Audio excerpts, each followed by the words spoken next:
Stay standing. You got it. I need you to find a partner face to face with someone. All right, I need you to create some. Stay standing or either stand, please, and find a partner. I need you to find a little space. Hey, man, what's your name? Come here, man. Come here. No, right here. Not Nike. Nike shirt. Come here, man. Yeah, come on, dude. My right eye's floating. You can't tell who I'm looking at. All right. Everybody need to find a partner. You need to create space. That means you're going to have to move out in the aisles. I need you to do this. You need to have this much space. Put your arms out. Boom, with the person in front of you. Don't leave anybody hanging. If somebody doesn't have a partner, grab it. Put 3 in there. Jump in with those guys right there, man. We'll get you in. All right, this isn't, hey, guys. This isn't that difficult. If it's 3, hang on, okay? Hang right in there, all right? All right, you're going to be face to face. All right, I think you guys can emotionally handle this. I believe. I trust in you, okay? You guys are middle school, you can hang. Don't push somebody else aside because you don't want them in your group. Really? You got to be kidding me. Really? I have deep, dark moments in my life like that, all right? When I was in the 7th grade, Kent Jones stole my gym shorts because he liked my gym shorts. Middle school is a terrible time in my life, all right? Include somebody. If not, seriously, hey, man, have a seat yourself. Does that make sense? Don't push somebody aside, all right? Let everybody come on in, all right? Here's what you're going to roll with. Face to face, 2 of you, boom, like this. You need arms spread about, okay? You can be height, ratio, it could be anything. You're going to do this. What's your name, man? Clayton. This is Clayton. Where are you from, Clayton? What grade you going into, dude? Ninth. Be easy on me, man. You're a grown man in America right here. Arms up. Watch what Clayton and I are going to do. We're going to put our hands up like this. Don't do it yet. The role of the game is to move someone off their mark. You want to put your feet out, get you a good foundational base. Clayton is going to try to push my hands to where I move and he doesn't. Don't do it yet. Watch. Clayton, you're going to try to push my hands? Yeah, what are you doing, buddy? All right. So we're going to do the best 2 out of 3. That would have been 1 win for me because Clayton lost his foundation. Watch this. Now we're going to push hands or we'll just pull hands back. You get it? You see what we're trying to do? Come on, man. Bring it on. Come on, Clayton. Stay for him. Bust me. You can wear me out. Come on, man. You're a young man. All right.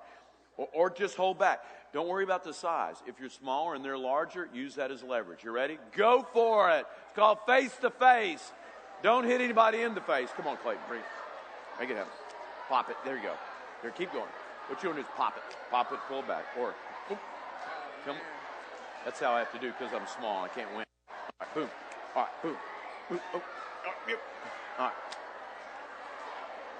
No, make it happen. All right. Good deal, Clayton. Thanks, dude. Go ahead and grab him. All right, keep rolling. Keep rolling. It's called face to face.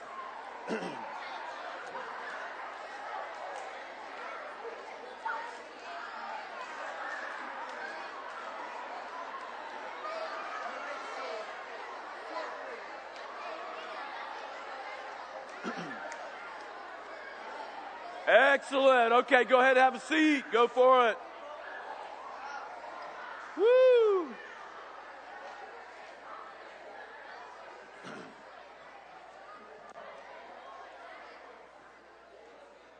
Staff, that's called creating chaos right there. Creating chaos. It's called face-to-face.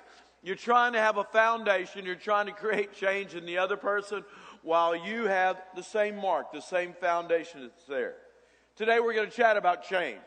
Change is something some of us like, some of us don't like. I mean, how many of you just want to stay exactly the same with everything going on and you work best? This morning, man, the early Bible study, that means terrible, okay? I was worn out thinking, what is wrong? What is wrong? Every morning I eat the same thing. Well, I say every morning, almost every morning. I eat what's called a Belvita bar, okay? A Belvita bar, these little crackers give you a little energy, good eating, and an apple and a banana, all right?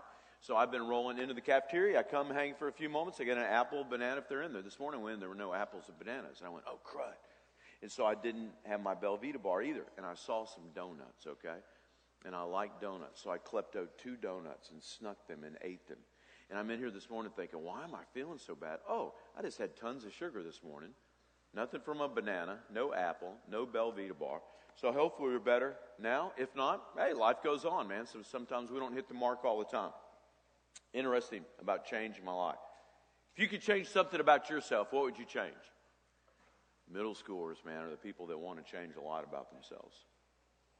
What would you change about your looks? Seriously, what would you change about your looks? Just think about it. You don't have to answer out. What would you change about your looks? I mean, in middle school for me, I wanted to be taller. Middle school for me, I wanted my eyes to look straight. They didn't. I have a wandering right eye. It looks all over. I've had 3 surgeries on my right eye. One when I was 3, one was about 27, and one was about 4 years ago. It's crazy. It just all of a sudden, boom. And when my eye messes up, I see double, all right? For a whole summer doing camp, I wasn't able to have surgery because we were rocking camp. It would be double. So if there's 800 in here, I would think there was 1,600. I wouldn't really think that. I knew in my mind, but look, still I see double between 6 o'clock and let's say 9 o'clock. So if I turn and look right over here, 1, 2, 3, 4, there's 5 of you guys, I see 10. If I'm looking at you right here, it's like, hey, 10 guys sitting on the front row, all right? I would love to change my eyes, that they were always straight. I would think about it like that. I would love to change that minute. What would you like to change about your personality? I mean, what would you like to rearrange? You want to be more outgoing? You want to be quieter? Would you really like to be able to read more, even though you hate reading? So everybody would be okay with you. You'd like to be able to do science well? You'd like to do sports well? You'd like to be able to interact with people well? What would you like to change about where your life is right now? I mean, in middle school and high school, I was a very difficult individual that I struggled with who I was. I was very quiet. I was very introverted. In high school, I received an award. They have these yearbooks that say most talented, most athletic, most successful, most likely to succeed. In high school, I received an award, and it was my whole middle school career as well. This is what it was, most quietest. I'm like, what? That's like saying the biggest goob, man, is what that is.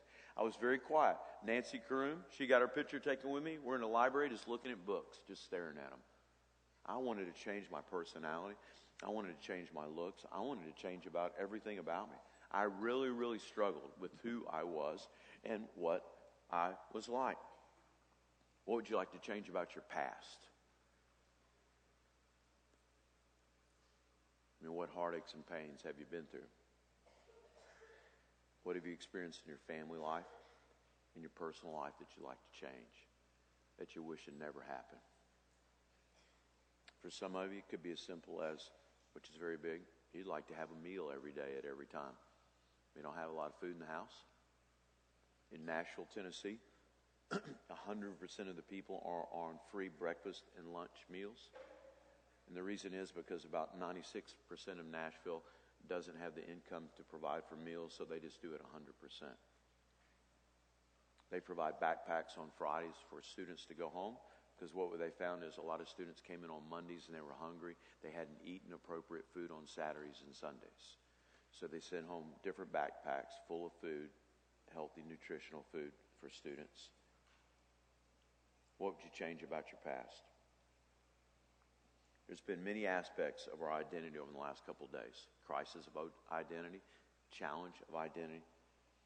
Today, the change of our identity. It's interesting.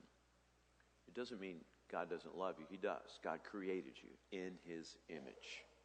But once we entrust our life to Him, you might know it as this. Once you receive Christ, once you're saved, once you're born again, once you place your faith in, all those are biblically correct. They're woven through Scripture. It's about giving our life to Christ. It's about saying, He is Lord and we are not. He rescues us. Then He begins to renew us. We have a crisis of identity. We have a challenge of our identity. And today what we want to see is we look at the woman at the well, and we look at our life as well, see how Jesus simply and miraculously changes our identity. It's important to remember this thought as we dive into the Scripture this morning. Being a follower of Christ. I think maybe in your booklet it says being a Christian is not fundamentally about receiving important information, but rather a life transformation.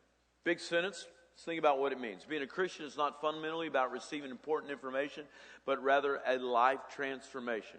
I don't use the word Christian a lot. Great word. Biblical in a sense. The early Christ followers were little Christ or Christians. The reason I don't use the word Christian a lot in Nashville is people, they don't know what that means. They think it means all kind of different things. So we'll say the phrase follower of Christ. So I'd love you to think about that. Whenever you see the word Christian, maybe put in parentheses, follower of Christ. There was a young man from Huntsville, Alabama I met one day. We were at a youth retreat. We were having the normal lunch food, hot dogs and chips. And I asked him what it was like to follow Christ in his high school. And this is what he said to me, students. I don't follow Christ in my high school. I'm just a Christian. I'm like, what? He's like, yeah, dude, I don't follow Jesus. I'm just a Christian. I said, what does Christian mean? He said, well, what that means is my grandfather helped build the church. My dad's been in the church forever, and I was born not in the church, but I've been there, so I'm a Christian, but I don't follow Jesus. And so we looked in the Scripture to see the two are one and the same. To be a Christian means to be little Christ. Being a Christ follower is not just about receiving information, but rather a life transformation. That means you're taking notes, you're writing things down. It's not just about filling in every blank. It's about God rearranging our lives. Okay, let's read the story. The woman at the well. We know where she's been. Let's see where she's going. Verse 27, John chapter 4. Just then his disciples came back. Remember, Jesus been at the well? Been drinking some water, having conversation, talking about living water with a woman. The disciples went to get food. This is really an intriguing passage of Scripture that has a little bit of humor in it as well. Look at what it says. Just then his disciples came back. They marveled that Jesus was talking with a woman. Okay? Remember we chatted about that. It was about identity. Men didn't speak with women out in public. Jews didn't speak with Samaritans. They didn't do business with them in public. They mentioned that he was talking with a woman. They marveled he was talking with a woman. But no one said, what do you seek, or why are you talking with her? So the woman left her water jar and went into a town and said to the people, come see a man who told me all that I ever did. Remember, she thought Jesus was just a prophet. Can this be the Christ? They've been thinking about Christ, Messiah, someone that was going to come and rescue them. So they went out of the town, and they were coming to him. This is all the people that the lady had shared. Meanwhile, the disciples were urging him, saying, Rabbi, eat. Now, this is where it gets a little funny. But he said to them, I have food to eat that you don't know about. So the disciples said to one another, has anyone brought him something to eat? They're thinking like Jesus got a little hoard of candy somewhere, like you guys have in your room, you know, that you put under your pillow beside your bed. You brought snacks, you brought Snickers bars, you brought different things. They're thinking, and Jesus said to them, no, that's not it at all. Verse 34, Jesus said to them, we talked about this last night, my food is to do the will of him who sent me and to accomplish his work. Do you not say, there are yet 4 months and then comes the harvest? That means everything's going to grow. Everything's going to be harvested of all they've planted, okay? Look, I tell you, look, I tell you, lift up your eyes and see the fields are white for harvest. He's talking about people there. There's people that don't know the story of God. Already the one who reaps is receiving wages and gathering fruit for eternal life, so that sower and reaper may rejoice together. For here the saying holds true, one sows and another reaps. I sent you to reap that for which you did not labor. Others have labored, and you have entered into their labor. And we'll stop right there. In this section of Scripture, what we're looking at, what we're witnessing, occurs on the heels of Jesus speaking to the woman at the well and saying to her, I've got something else for you other than physical water. I've got living water. So there's unique changes about her identity that we want to look at. She interacts with Christ at the well. She's talking about living water. Then she talks about where her family worships, and she's talking about real water, and Jesus talks about living water. Here's what he does. First main point. We see a change in her desires. That's what we see happening here. Look at verse 28. So the woman leaves her water jar. Remember, she went to get water, right? That's what she was going to do. She gets some refreshment. She was going to hydrate. It's interesting here that she brought the jar to get water, but she interacts with Christ. She totally forgets the jar. So what happened? Simple. There's a change in what she cared about. She cared about something different. She came to get physical water. She left with living water. So there's this unique change that took place within her. The point here is that she met someone, Jesus, who surpassed all her earthly pursuits. Nothing wrong with pursuing water. Nothing wrong with pursuing food, but Jesus went way past that. See, when God works, when he moves, when his Spirit draws people to him, it's this change that takes place within it. Now, when you and I read the Scripture, you can read the book of John, And not only there's a book of John and chapter 4, there's different parallel passages that say similar things in different parts of the Scripture. They talk about a change in identity, a change in crisis. Could talk about a change in challenge. Could talk about a change in our identity in unique ways. Here's one in Ezekiel chapter 36, verse 26. I call these parallel verses. Ezekiel 36 speaks the same way. Look what it says. And I will give you a new heart, and a new spirit will be put within you. And I will remove the heart of stone from your flesh and give you a heart of flesh.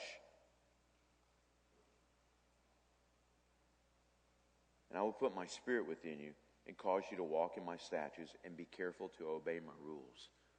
The Scripture is saying that once you've entrusted your life to Christ, your heart changed. The purpose of your life changed. The direction of your life changed. See, there's important emphasis here on a new heart and on a new spirit. Your heart becomes soft toward God. You long to celebrate Him, and you long to worship Him, and that continues to grow. You also long to value Him. You also long to